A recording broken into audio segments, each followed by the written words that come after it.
નમસ્તે all of you. આઈ એમ પૂજા ગોજિયા, આજની આપની હોસ્ટ. હું શ્રી જે એચ ભાલોડિયા વુમન્સ કોલેજ એસેમ્બલીમાં આપ સૌનું હાર્દિક સ્વાગત કરું છું. આજે તારીખ 21 સપ્ટેમ્બર 2021. કોઈ તમારા માટે હસતું પણ હશે, કોઈ તમારા માટે રડતું પણ હશે. તમે ખુદની ખુશીની ચિંતા ન કરો, તમારા માટે મંદિરમાં કોઈ નમતું પણ હશે. તો ચાલો આપણે સૌ સાથે મળીને પ્રાર્થનાની શરૂઆત કરીએ.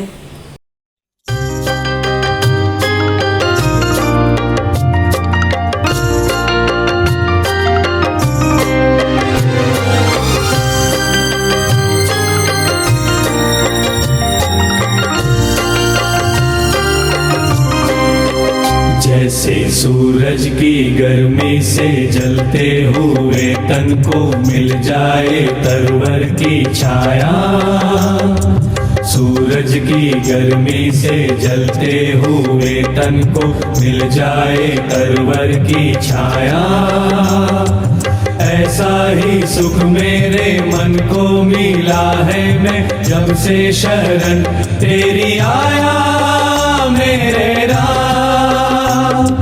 सूरज की गर्मी से जलते हुए तन को मिल जाए तरवर की छाया,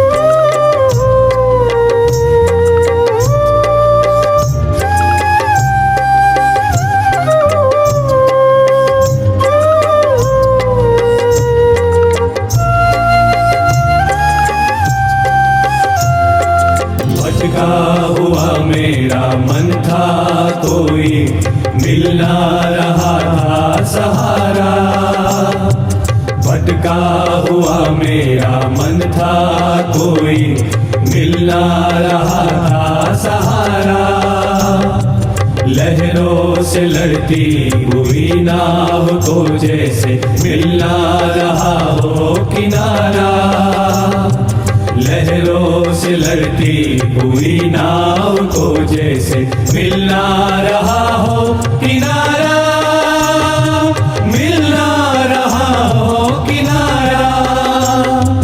इस लड़खड़ाती हुई नाव को जो किसी ने किनारा दिखाया, ऐसा ही सुख मेरे मन को मिला है मैं जब से शरण तेरी आया मेरा।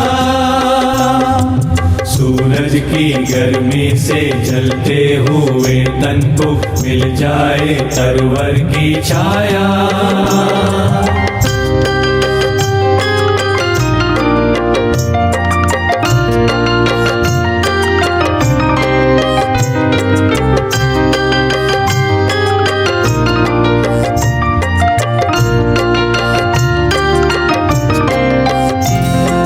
शीतल बनी आग चंदन के जैसे राघव कृपा हो जो तेरी, शीतल बनी आग चंदन के जैसे राघव कृपा हो जो तेरी, उजियाल पूनम की हो जाए रातें जो थी अमावस्या अंधेरी, उजियाल पूनम की हो जाए रातें जो थी अमावस अंधेरी, जो थी अमावस अंधेरी।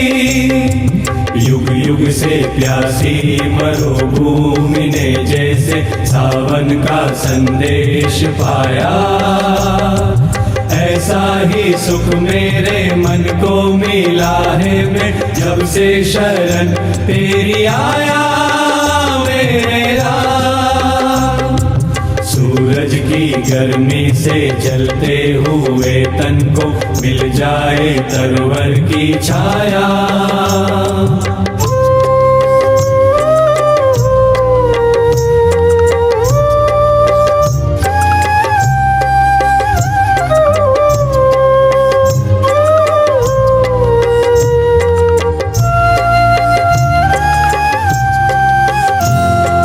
जिस राह की मंजिल तेरा मिलन हो उस पर कदम मैं बढ़ाऊं, जिस राह की मंजिल तेरा मिलन हो, उस पर कदम मैं बढ़ाऊं। फूलों में खारों में पतझड़ बहारों में मैं ना कभी डगमगाऊं। फूलों में खारों में पतझड़ बहारों में मैं ना कभी डगमगाऊं। मैं ना कभी डगमगाऊं।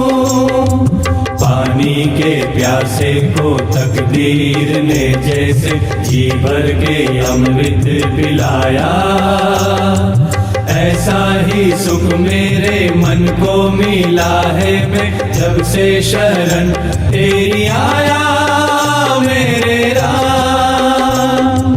सूरज की गर्मी से जलते हुए तन को मिल जाए तरवर की छाया, ऐसा ही सुख मेरे मन को मिला है। मैं जब से शरण तेरी आया मेरे Ram.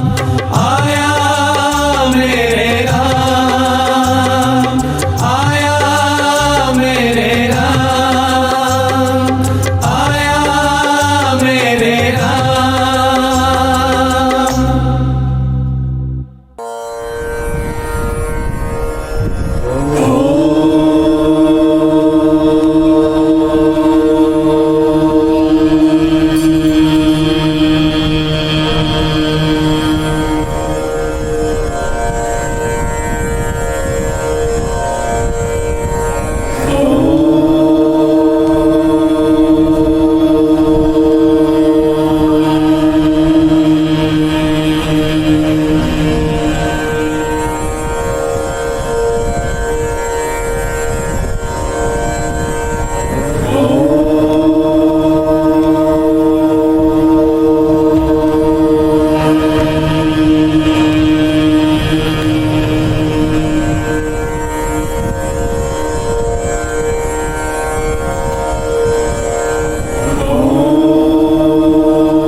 Miss Bhavisa is present her own thoughts.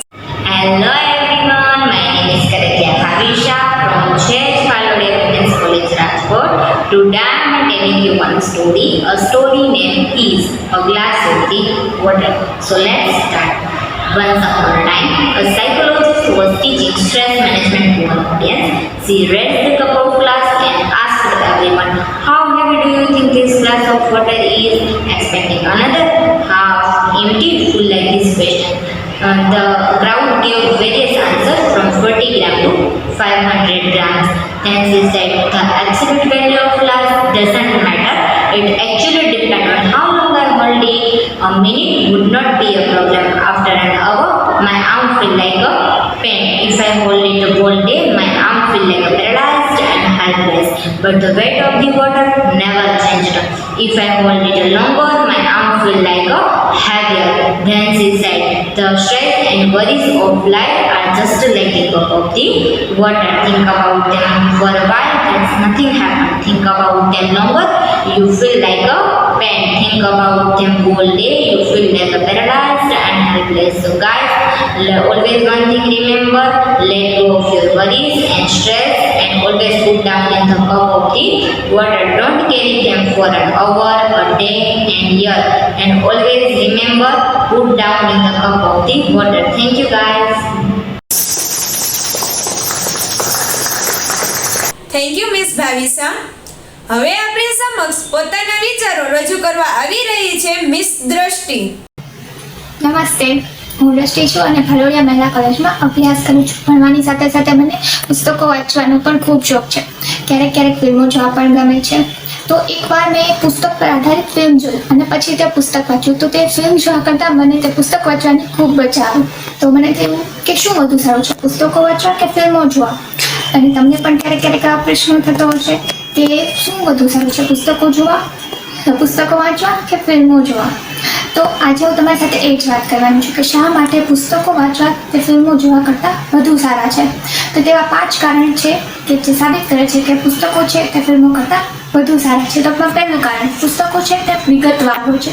પુસ્તકોમાં તેના લેખક, પાત્ર, ઘટના વિશે સંપૂર્ણ વિગત આપેલી હોય છે, ત્યારે ફિલ્મોમાં એવું નથી હોતું કે સંપૂર્ણ વિગતવાર નથી હોતા. પુસ્તકો વિગતવાર હોય છે તેથી તે આપણને વાંચવાની ખૂબ મજા આવે છે. બીજું કારણ એ કે પુસ્તકોમાં કોઈ સમય મર્યાદા નથી હોતી. આપણે જાણીએ છીએ કે ફિલ્મ છે તેનો સમય મર્યાદિત છે, 3 કલાકનું જ ફિલ્મ હોય, પરંતુ પુસ્તકમાં એવું નથી હોતું. પુસ્તક છે તે આપણે જેટલું વાંચવું હોય તેટલું વાંચી શકીએ છીએ, તેમાં કોઈ સમય મર્યાદા નથી હોતી, બરાબર ને? તો ત્રીજું કારણ એ કે પુસ્તક છે તે આપણી કલ્પના શક્તિ વધારે છે. એમાં એવું કે જ્યારે તમે જોયું હશે, જ્યારે આપણે ફિલ્મો જોતા હોય ને તે ખાલી આપણે જોતા હોય અને સાંભળતા હોઈએ, પરંતુ જ્યારે આપણે પુસ્તક વાંચતા હોય ને તો તે આપણે આંખેથી આપણે જોતા હોઈએ, સાંભળતા હોઈએ, અને જે આપણે વાર્તા કે જે કથા વાંચતા હોઈએ તે આખું દ્રશ્ય, તે ઘટના આપણા મનમાં ઉદ્ભવ થાય છે. આપણને એવું લાગે છે કે આપણે પણ ત્યાં જ છીએ, તો આપણી કલ્પના શક્તિ વધારે છે. તો એ ખૂબ જ સારી વાત છે, બરાબર ને? પછી ચોથું કારણ એ કે પુસ્તકો છે તે પોર્ટેબલ છે. આપણે એને જ્યાં આપણે જવું હોય, મુસાફરી કરતો હોય, બગીચામાં બેસીને વાંચવું હોય કે કોલેજે વાંચવું હોય ત્યાં આપણે વાંચી શકીએ છીએ. અને આજકાલ તો પુસ્તકો છે તે ઇલેક્ટ્રોનિક સાધનોમાં પણ ઉપલબ્ધ છે, તો તે વાંચી શકીએ છીએ. અને આપણે એક મૂવી જોવું હોય તો આપણે શું કહેવાય એમાં DVD ને બધું જોઈએ, તો તે શક્ય નથી, બરાબર. અને પાંચમું કારણ એ કે પુસ્તકો છે તેમાં ક્યારેક ખરાબ પાત્રનો અંત નથી થતો. આપણે જોયું હશે જ્યારે ફિલ્મો હોય ને તેમાં હંમેશા છે વિલન જ નાશમાં આવે, હંમેશા હીરો જ જીતે, હીરો છે તે વિલનને હરાવી દે છે, પરંતુ પુસ્તકોમાં એવું નથી હોતું. તેમાં જે સત્ય છે તે જ સત્ય રહે છે, બરાબર ને? તો આજથી જ આપણે પુસ્તકો વાંચવાનું શરૂ કરીએ. સારા પુસ્તકો વાંચીએ, જેટલું આપણને ગમે તેટલું જેમાં રુચિ હોય તે વાંચીએ, બરાબર ને? તેથી જ પુસ્તકોને માણસોના સારા મિત્રો કહ્યા છે. આભાર. ખૂબ અભિનંદન miss Drishti. Now miss Asha is present her own thoughts. A very good morning to one and all. I am Asha from JH Palodia Women's College and I would like to speak a few words on importance of education. Education is something that we need. We all know this, but do we actually realize its importance?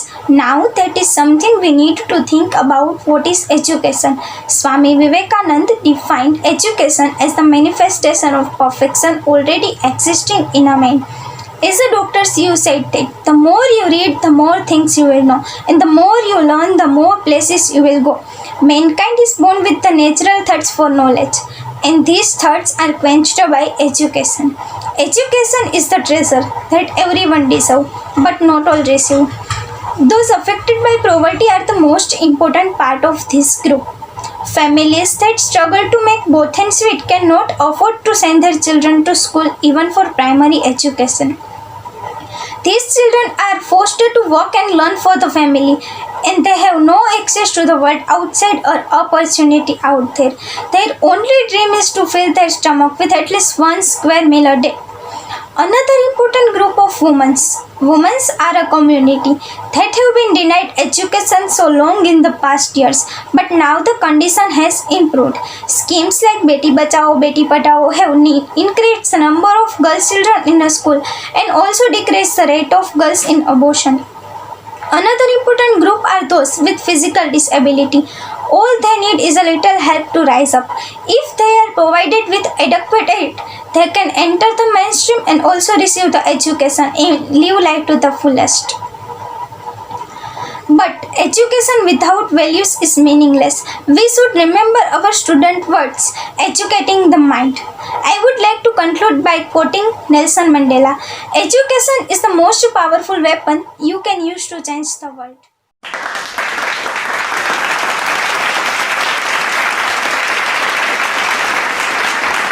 Thank you so much, Miss Asha. Her thoughts is really very good. So continue our assembly. અને હું છેલ્લે miss ક્રિયાંશીને કહીશ કે તે પોતાના વિચારો point two સોચો દ્વારા વ્યક્ત કરે. હેલો નમસ્તે, મારું નામ છે ક્રિયાંશી વેકરિયા. આજે હું તમારી સમક્ષ પોઈન્ટ ટુ સોચો માટે એક સરસ મજાનો ટોપિક લઈને આવી છું. એ છે મહત્વનું શું છે, ટેલેન્ટ કે માર્કશીટ? તમે પણ આ વિશે જરૂર ને જરૂર વિચારજો. એક સર્વે પ્રમાણે ભારતના 45% ડિગ્રી હોલ્ડરો નોકરી માટે એલિજિબલ નથી, કેમ કે અત્યારનું સ્ટડી પ્રોગ્રામિંગ જ નોકરી માટેનું હોય છે, જેમાં MBBS, MBA, એન્જિનિયરિંગ કરતા વિદ્યાર્થીઓ પાસ થવા માટે એક્ઝામના આગલા દિવસે જ મહેનત કરતા હોય છે. મેં પણ ઘણા વિદ્યાર્થીઓને એવી રીતે મારી આંખ સામે જોયા છે, જેમ એક્ઝામના આગલા દિવસે મહેનત કરતા હોય છે, આખી રાત જાગીને મહેનત કરતા હોય છે. એ આપણે સ્ટડી ન કહી શકીએ. આપણે અત્યારે એવી સિસ્ટમ ફોલો કરી રહ્યા છીએ જેમાં વિદ્યાર્થીઓ ક્લાર્ક બનવા માટે જ તૈયાર થાય છે. હું તમને ડિગ્રીને એક લીટીમાં વ્યાખ્યાયિત કરું તો ડિગ્રી એટલે ભરેલી ફીની પહોંચ છે. તમે ખોટું ન લગાડો દોસ્તો, પણ એ જ રિયાલિટી છે. તમે એવું વિચારતા હોય કે આપણે ડિગ્રી મેળવી લઈશું એટલે આપણને કેમ્પસવાળા કંકુ ચોખા કરીને એના ગેટ પાસે આવકારશે, પણ એવું નથી હોતું. આપણે જ્યારે લેક્ચર હોય ત્યારે આપણે 45 મિનિટ જો ધ્યાન ન દઈએ તો આગળના 45 વર્ષ સુધી આપણે તેના બિલ ભરવા પડશે, આપણે તેની મજૂરી કરવી પડશે. આપણે જ્યારે કોલેજમાં હોય ત્યારે અમુક લોકો એવું વિચારતા હોય કે આ તો લેક્ચર તો ન ભરવાના હોય, એન્જોય કરવાની હોય, લાઈફ એન્જોય કરવાની હોય, કોલેજ છે, બંક મારવાનો હોય, જસ્ટ ફોર ટ્રાય બેટા.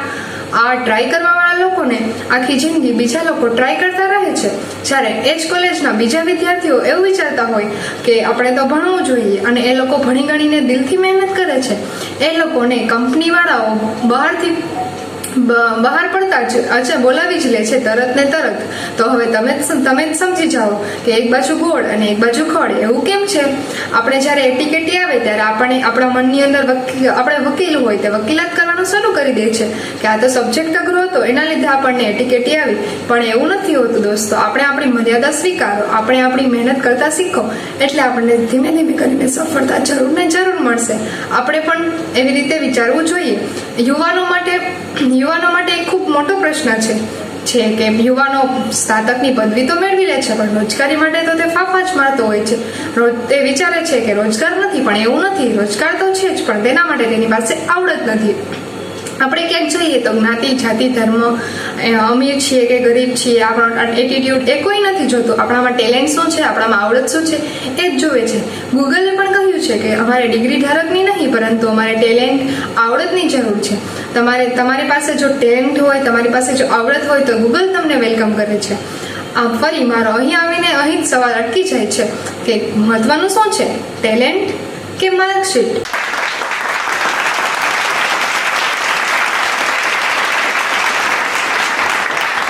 खूब खूब आभार मिस क्रियांशी. मिली थी जिंदगी किसी के काम आने के लिए, मिली थी जिंदगी किसी के काम आने के लिए, पर वक्त बीत रहा है कागज के टुकड़े कमाने के लिए. क्या करोगे इतना पैसा कमा कर? न कफन में जेब है और न कब्र में अलमारी. ए मौत के फरिश्ते तो रिश्वत भी नहीं लेते. तो एवा જ આપણા શહીદ વીરોને યાદ કરવા માટે આપણે રાષ્ટ્રગીત બોલીશું. તો આ એસેમ્બલીમાં જે ઉપસ્થિત છે તેને કહું ઊભા થાય. એસેમ્બલી સાવધાન.